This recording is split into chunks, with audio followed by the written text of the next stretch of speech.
Hi folks, welcome back. So today we've got a brand new band on the channel, Unlucky Morpheus. This reaction comes in from one of my VIP patrons over on Patreon, Home Gnome. So thank you for the request, and he's given me a tiny little bit of information here, but he knows that because this is the first time I've ever listened to this band, that I want to keep that minimal. So for any new viewers to the channel, the reason why I do that is because when I'm listening to a band for the first time, I actually don't want to know anything about them, so I get the element of surprise in its entirety because I don't know what I'm going to get, right? And then after maybe the first video or so, people start commenting, fill in a little bit, then yeah, hit me with all the information. That's good. But you only get one chance to listen to something for the first time. So I always sort of stick by that rule. So he says your first exposure to Unlucky Morpheus. So I limit the background to a reminder that the lead vocalist is Fuki, here with her main band after you saw her with Doll's Box last month. So now I'm talking about last month. By the time I'm filming this, there's a bit of delay since that message was a few weeks ago. This will be on Patreon for a while and then it'll be on YouTube. So remember, if you're watching this on YouTube, folks, there's a delay. So there's probably been at least a month, maybe several months have gone by since you're seeing this. And if you want to watch the videos a little bit earlier, do consider supporting me on Patreon. You can get early access to a lot of stuff for very little money over there. And it does help support the channel. So I appreciate everybody that does that. Thank you. So yeah, the request he's gone for is a song called Knight of Sword. And that's pretty much it. I'm going to run through this uninterrupted for the reaction. And then I'm going to run back through it again and talk about it in a little bit more detail. Being a musician, classical piano teacher, musical artist. I'm going to give my sort of opinion on everything. And hopefully enjoy what you see. So without further ado, let's get going.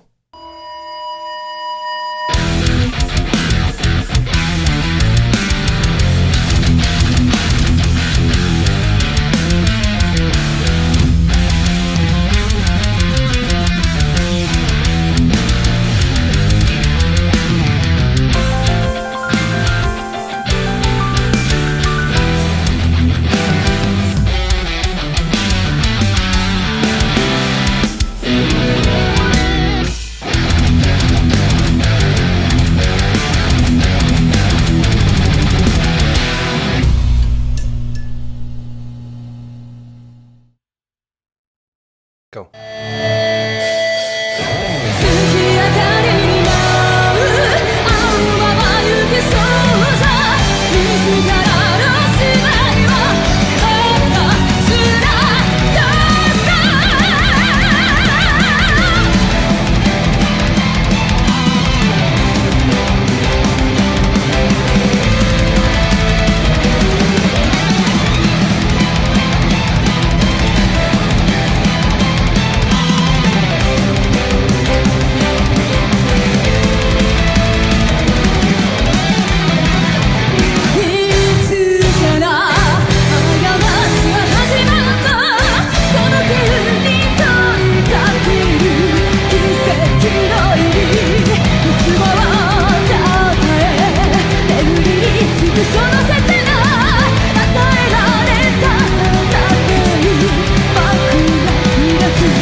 Ridiculous.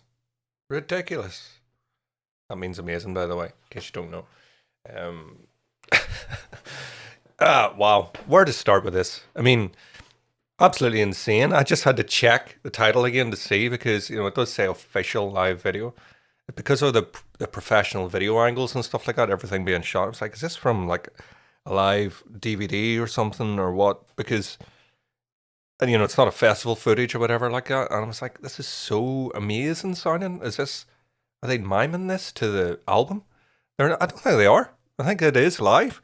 Now, there could be some sort of backing tracks. It's hard to tell. I didn't really so much hear any backing tracks, but was there a keyboard player?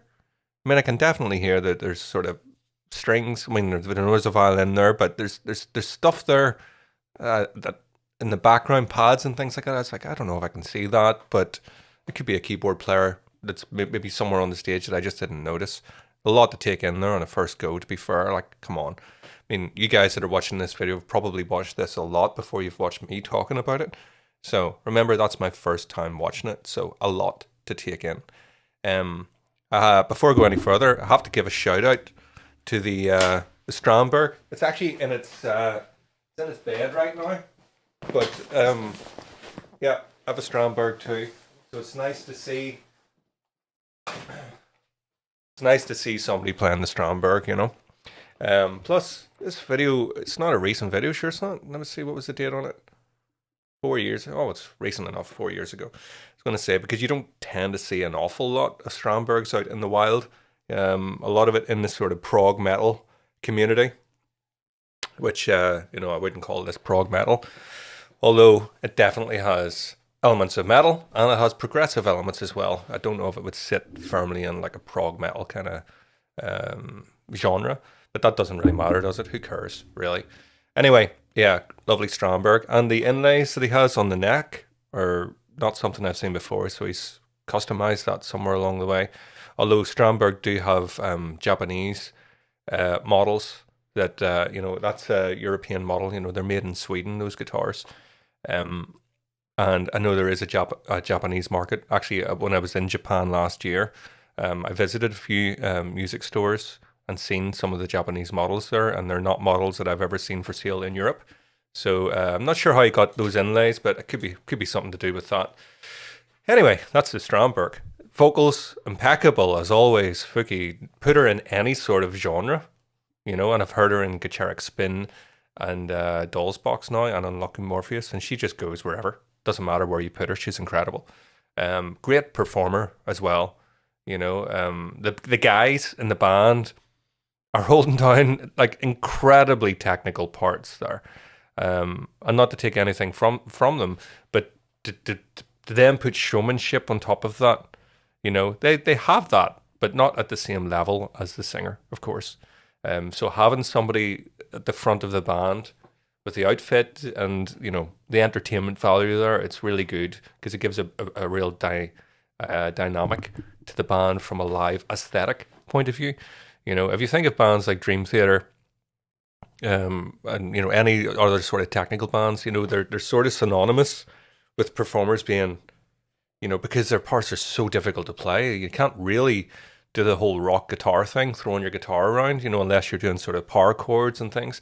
Once you're starting to tap and you're doing those intricate sweeping and different things in the guitar, you can't move too much, otherwise you're going to make a blunder, as we would say here in Northern Ireland, or a mistake. But anyway, the drumming was insanely good. As was everything, you know, all of the instrumentation was superb. Everybody at top of their game. The drumming in particular, for some reason, really stood out to me. Really enjoyed the drummer. So harmony-wise, in terms of the actual sort of harmonic content of the music, I can definitely hear, like, there's a fusion in some of the sort of like the Japanese anime films that I've watched, the soundtracks of those. Of course, the video game music that's been, you know, on the go. You know, the Japanese sort of pioneered that a lot in the 80s and 90s and all with the soundtracks, and beyond, of course. And of course, Studio Ghibli and you know, even movies. Takashi Kitano, you know, is one of my favorite directors, so I watched a lot of his films as well. So I can definitely hear Joe Hisaishi, if I'm probably not pronouncing that right. But I can hear those sort of classical elements and different things from the sort of Japanese musical culture in here. But I also hear it being blended with a very sort of Eastern European neoclassicism that, you know, sort of pioneered by the likes of Yngwie Malmsteen in the 80s. And, you know, then lots of people have sort of taken that. Now, he's obviously lifted that from composers like Vivaldi, Paganini, and J.S. Bach, where you get that sort of Baroque musical sort of style coming through. So there's so much of the classical harmony in here, but it is entwined with some of that sort of the Japanese cultural music that I'm aware of anyway. So a real nice blend. Lots of harmonic minor scales, put it that way, but not just harmonic minor scales. And very intricate chord progressions, you know. I would definitely sort of categorize it as classicism, you know. Anyway, classical music, but new. So yeah, I'm sure there were other things there that I noticed too and now I've forgotten. But anyway, I'm going to go, whoa, sorry about that. I'm now going to go back and yeah, sort of pause it and talk a little bit more about it and see what else jumps out to me. But yeah, superb stuff. These guys are at the top of their game. Amazing. Please consider taking a moment to check out my other channel, JW Soundworks, where you will find unique cover song performances,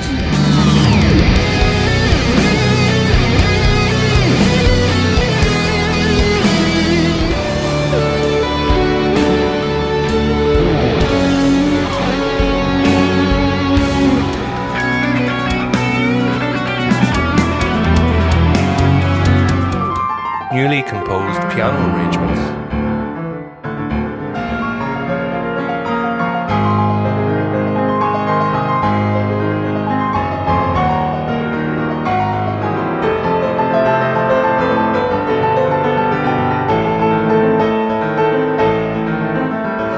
and all of my self-composed original music.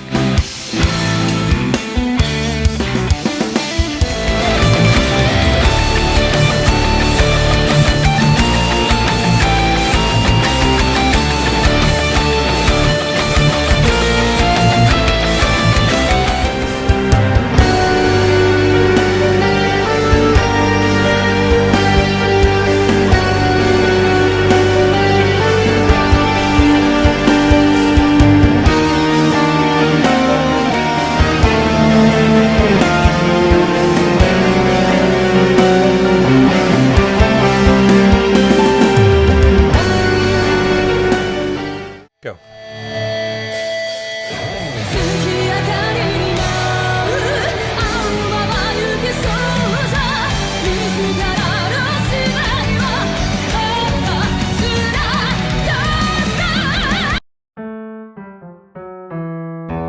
So fortunately we're in E, which makes it a little bit easier if we're doing anything on the guitar. I do have a drop tune pedal, so I can obviously move the tuning.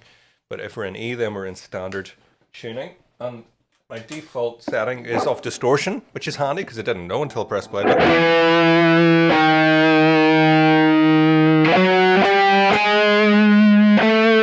So there's obviously the starting notes. So we've got those semitones, or half a step, as some of you guys out there like to say. You know, if you're not in Europe, it's semitones. So let's use the proper language, shall we? Joke. Anyway, E down to the D sharp. So we've got a chromatic sort of thing going on there, and up to the G sharp and on to the A. So let me see, how would that work harmonically?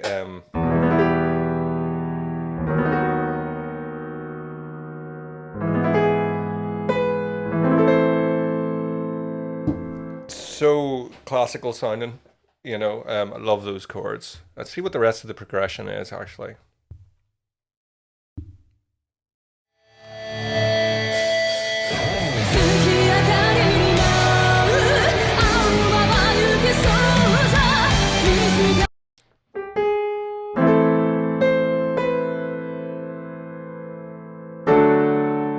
Definitely goes to D there.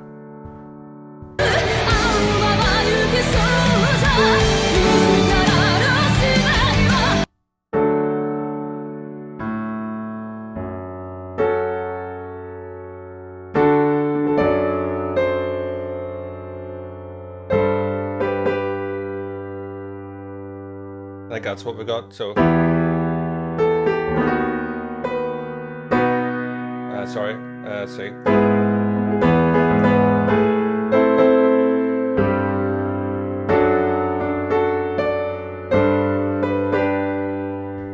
Yeah, what's the next bit? Oh, that's an unusual chord. Let's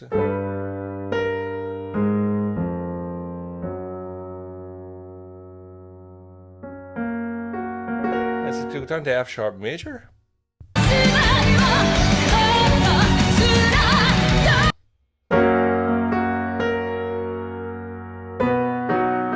Yeah, and then back to the 5, so back to the B major, and that takes us to the E minor. There's a 5-1 perfect cadence. Da, da. So let's see.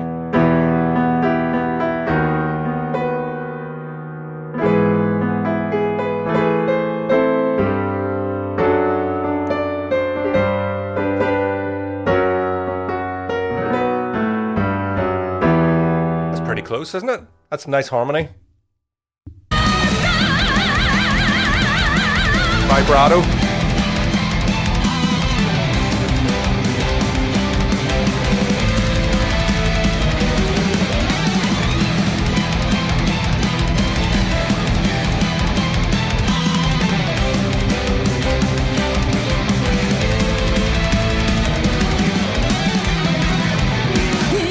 So the harmony of that is fairly straightforward, but obviously there's a lot of intricacy. And yeah, I'm not going to be working out all those today because it's Easter Sunday today. I might want to do some things with the family, you know. My daughter wants to do an Easter egg hunt, and I'm like, hang on a second, it's to see. Yeah, I've nearly got it. One more R. So yeah, we're going to skip all that kind of stuff because that's insane in it.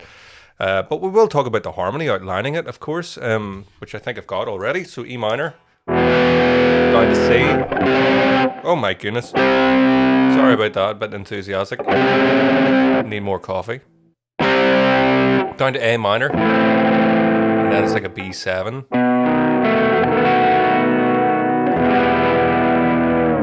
So yeah, I mean, obviously there's a lot of tram picking. Let's see.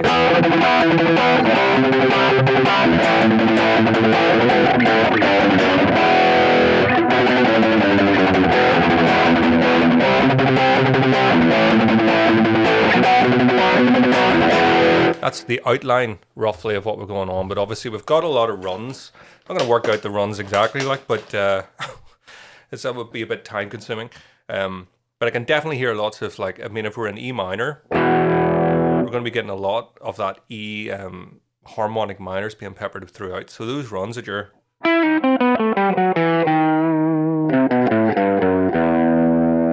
lots of that. Well, that would be the natural minor.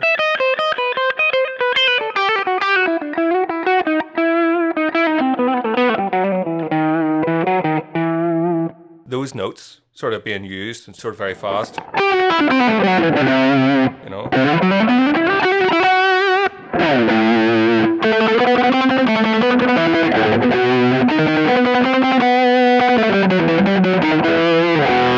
I mean, that's not what exactly they're playing, of course, like, but you can see that using those notes, they're sort of moving between each of the chords, but using the sort of the scales, the scale tones to get us there. Just in different places, you know. It's very intricate, it's all worked out, and it would take me a while to work it out exactly, so we'll push on. If you're passionate about piano, whether as a player or listener, or if you're considering online lessons or masterclasses, please visit my YouTube channel, John Wilson Online Piano Lessons. There you'll discover a wealth of piano performances, with many more to come. Based on demand, I'll also be introducing video tutorials for piano pieces. Thank you.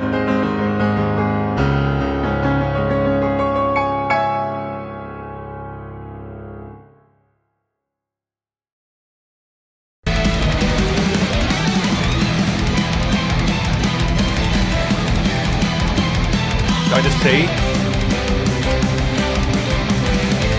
I like those sort of stabs. You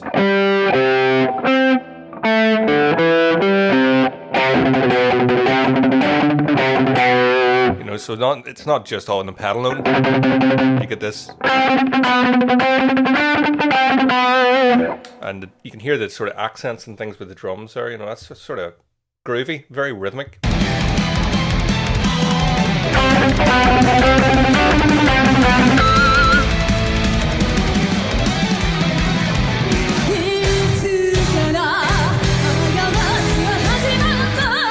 Very similar progression to the start. Love that half-time feel. Straight into double time.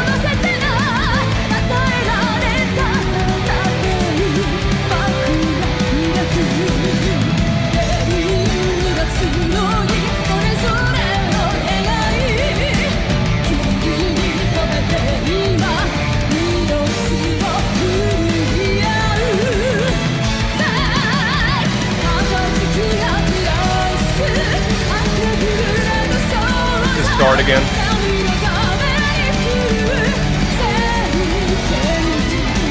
I mean, that's what I'm saying about the strings. You can hear this sort of wild counter melody on the strings going through there, but it doesn't sound like a single violin to me. It sounds like an ensemble sound. It sounds very sort of synthesized too as well. Maybe the violinist is also adding to that, but there's the thickness of it doesn't sound like a solo violin. Of course, if it's being mic'd up or being used electronically in any way, of course you can run it through pedals and different things to get different sounds. So I'm not entirely sure how it's achieved, but the point I'm trying to make is, you know, not a lot of it. Sometimes when you're watching something, things don't line up exactly with what you're hearing, and that's common, you know, in music videos. You know, take any music video in history, really. You know, there's anytime there's studio involved, and of course, even though this is a live recording, it will have had to have been mixed in a studio somewhere or on somebody's computer, and you know, who's to stop them from adding extra textures to it or whatever. So you should always listen with a discerning ear, you know. Not that I'm not trying to sort of call anything out about it, you know, it is just what it is, but you can't take everything at face value whenever you're watching it, particularly when it's a live performance. Although I would say that this pretty much is just something about the string sound. I'm not quite sure.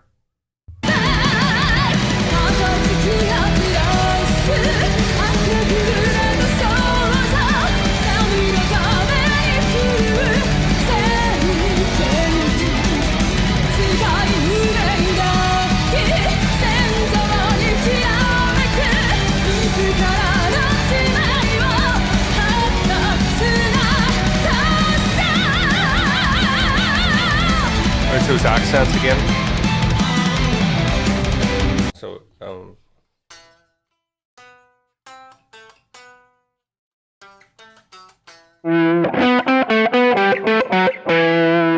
is that the outlining notes of that? Well, kind of.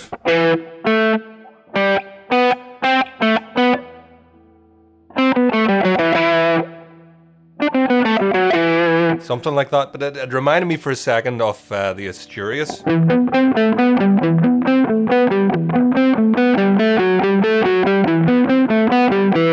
Isn't it Albanese? Isaac Albanese, a classical piece?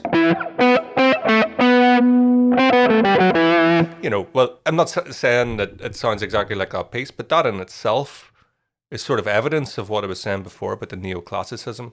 You're definitely hearing throwbacks to sort of classical music in that. Lots of pick squeals too. Incredible performance, really good. But those pick squeals, you're hearing lots of those.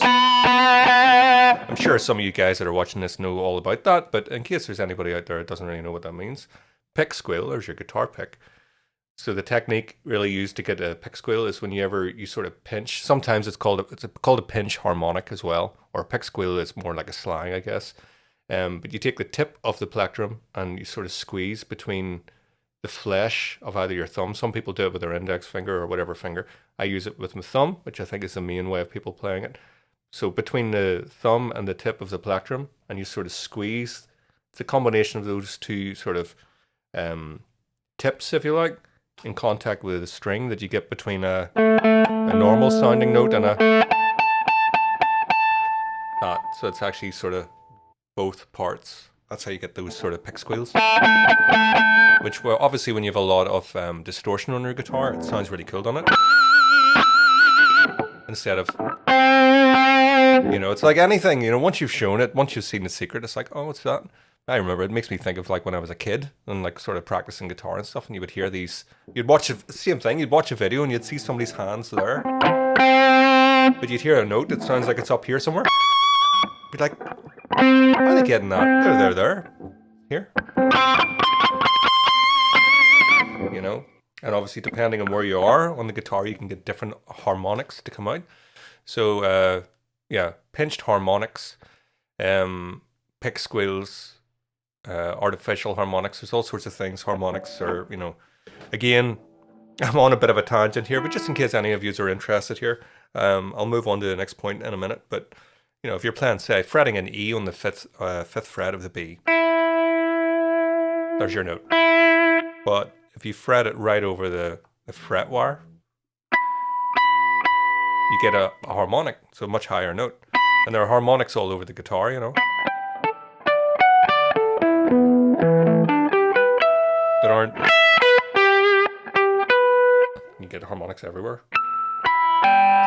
But the artificial harmonics, or pinch squeals, you can actually, depending on where you play on the string, you can get sort of different notes to come out.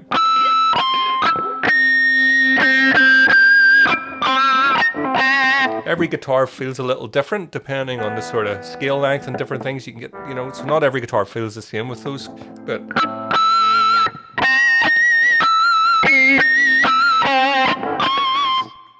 So a little bit of insight into, like, you know, sort of decisions that people are making whenever, you know, when we're writing music, when you're thinking, right, I'm going to hit a pick squeal there. Not only are you getting that sort of blazing note up there, but it's an actual pitch.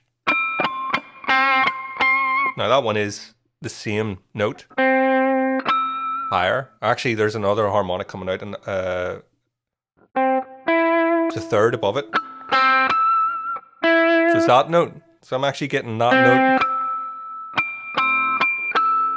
to sound like that note, right up here, or even higher. So yeah, anyway, there we go. Don't think I've really talked about pitch harmonics before, but I have now, eh?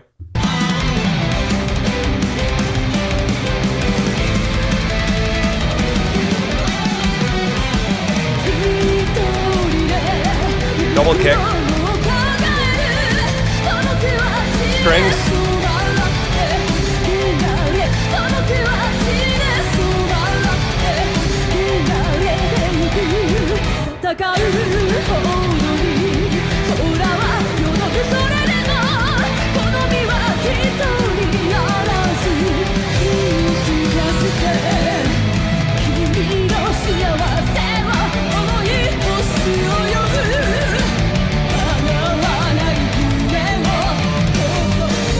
Minor, lovely.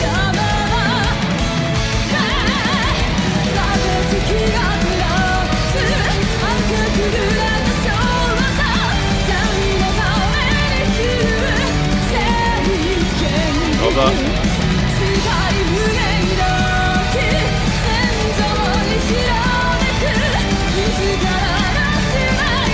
She's a phenomenal singer.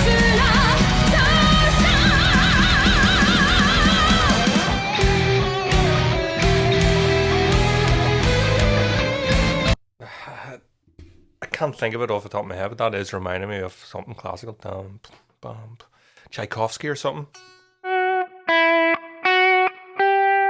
Those sort of stabs in between. It's so neoclassical. Beautiful, isn't it?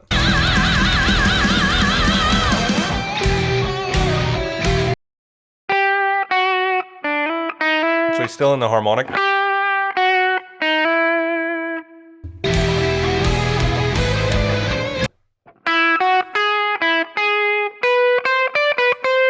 So maybe not exactly where he's fretting it, but I'm trying to work this out as quick as I can.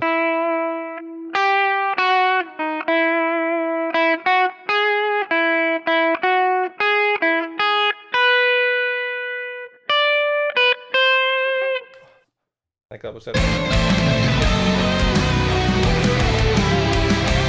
Listen to the harmony behind that as well. The band are really some beautiful rhythmic sort of interplay between that melodic solo.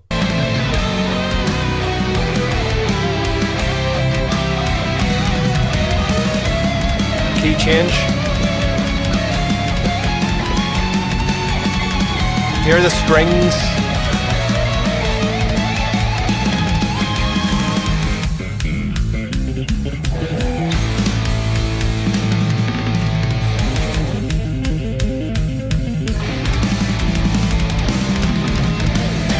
That's amazing. I love the way that instead of just giving a bass solo or a drum solo, they use the bass and the drums together and play off one another, because the bass and the drums are the rhythm section of a band. So I'm not saying that's why they did it, but that's why it's interesting.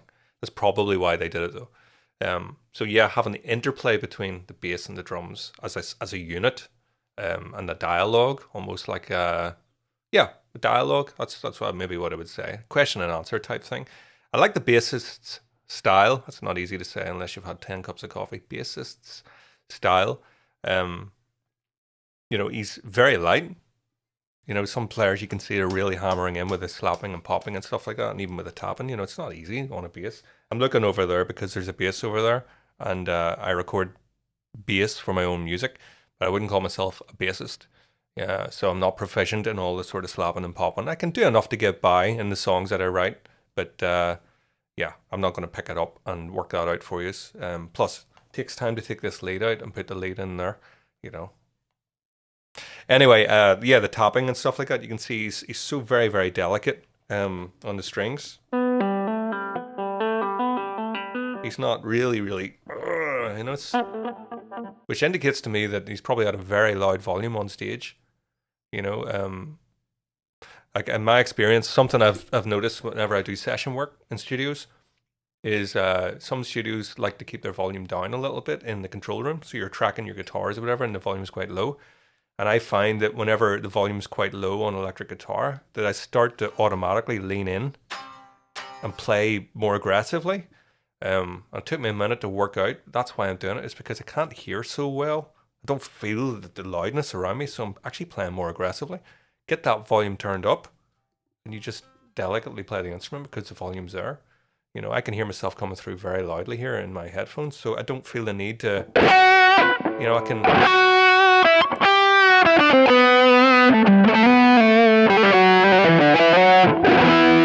And that's what you want when you're on stage, especially if you've got to play a show and stuff like that. You want to be able to play. If it was quiet and you were having to dig in, you're going to be tired, So that's probably what's going on there with bass. Just nice and relaxed style, because I can hear myself really well.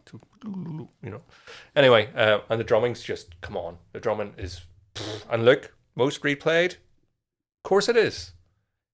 Love the drumming. Love it all. Love the drumming.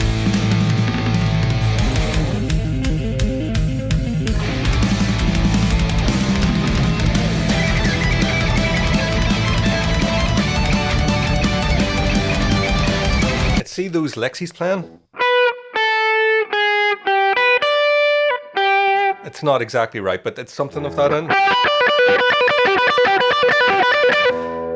I've used those licks a couple of times myself in solos that I've written in session work, but I kind of stole it myself a little bit, which I wonder if he has stolen it. I mean, it's been done before, let's say that way. So let's just be honest and hold our hands up. It is stolen, but Jakey Lee, I would say, Bark at the Moon.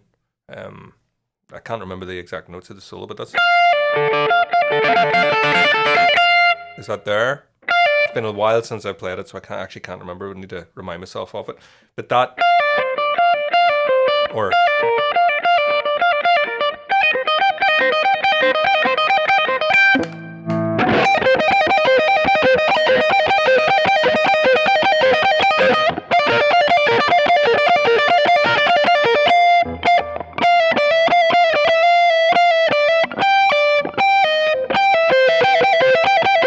I think that might be it.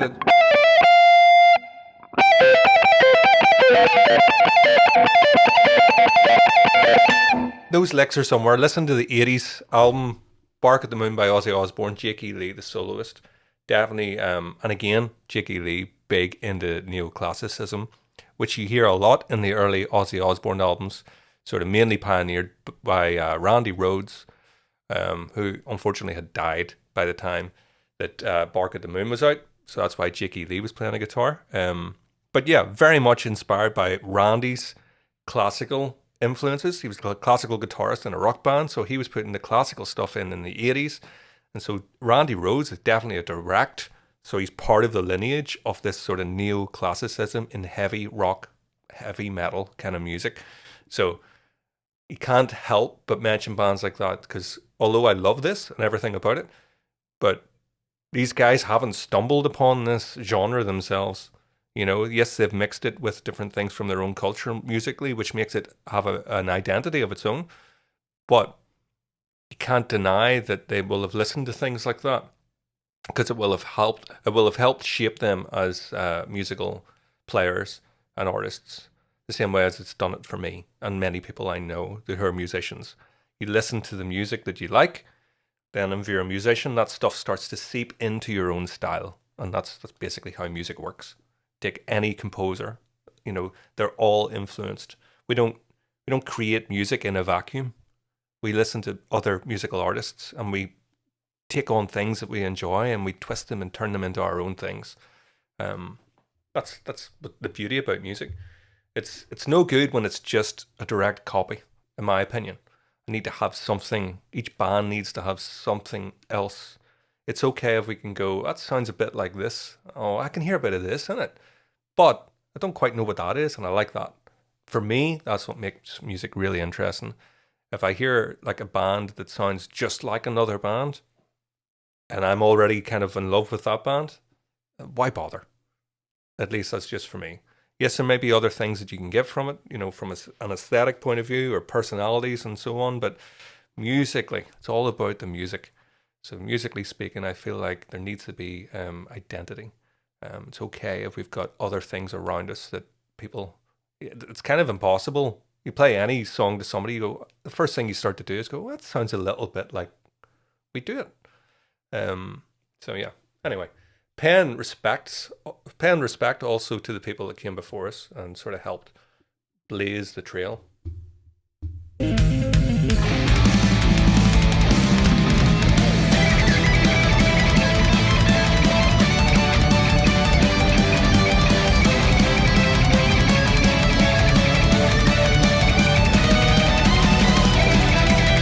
Harmony now. Now that's like Thin Lizzy on steroids. You know, go back to the sort of dual lead guitars of Thin Lizzy in the 70s. Again, they were sort of pioneering that kind of thing in rock music. But listen to this. Racer X, what do you call that band Marty Friedman was in with Jason Becker? I've forgotten. Symphony X, was it? Can't remember. I've gone blank. But that band, you know, two shred gods, Yeah, it's like that kind of thing, only on steroids. Listen to the skill of these guys and the sweeping and stuff, and in time with one another and the harmonies. Yeah, highly complex and virtuosic. But again, like taking that stuff from the 70s and like making it sort of maxing it out on technical levels. Like I don't actually recognize that brand. It looks like an ESP guitar, but I don't recognize the logo on the headstock, so I'm not sure. And I think he's playing a 7-string, isn't he? 1, 2, 3, 4, 5. Yeah. So I think they are. The Stromberg's only a 6-string from what I've noticed. Yeah.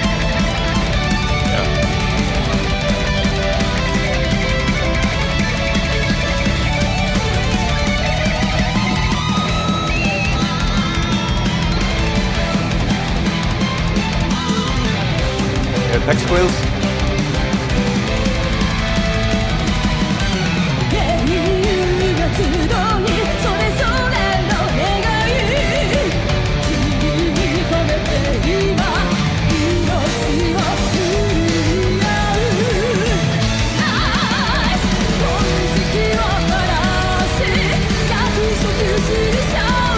I think I might have noticed something, but I'm surely I'm wrong on this. Is the guy that's playing the Stromberg, is the Stromberg on a stand? Because when he's moving around and stuff like that, the guitar looks like it's always in the same position. It doesn't look like it's moving with him.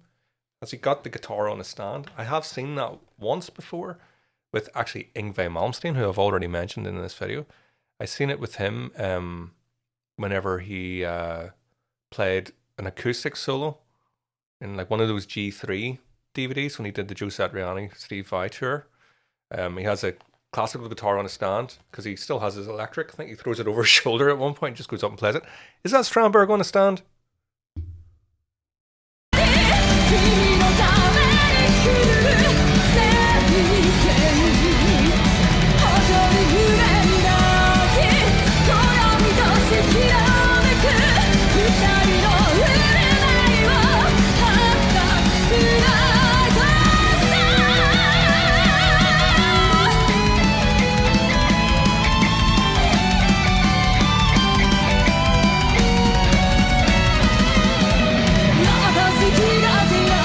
Time.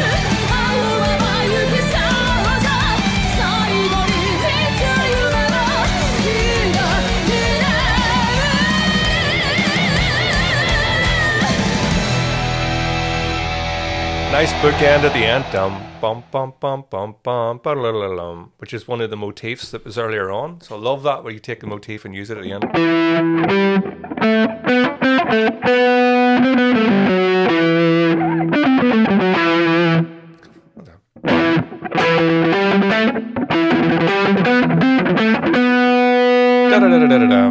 It sounds like there's an extra note in there. Is that it?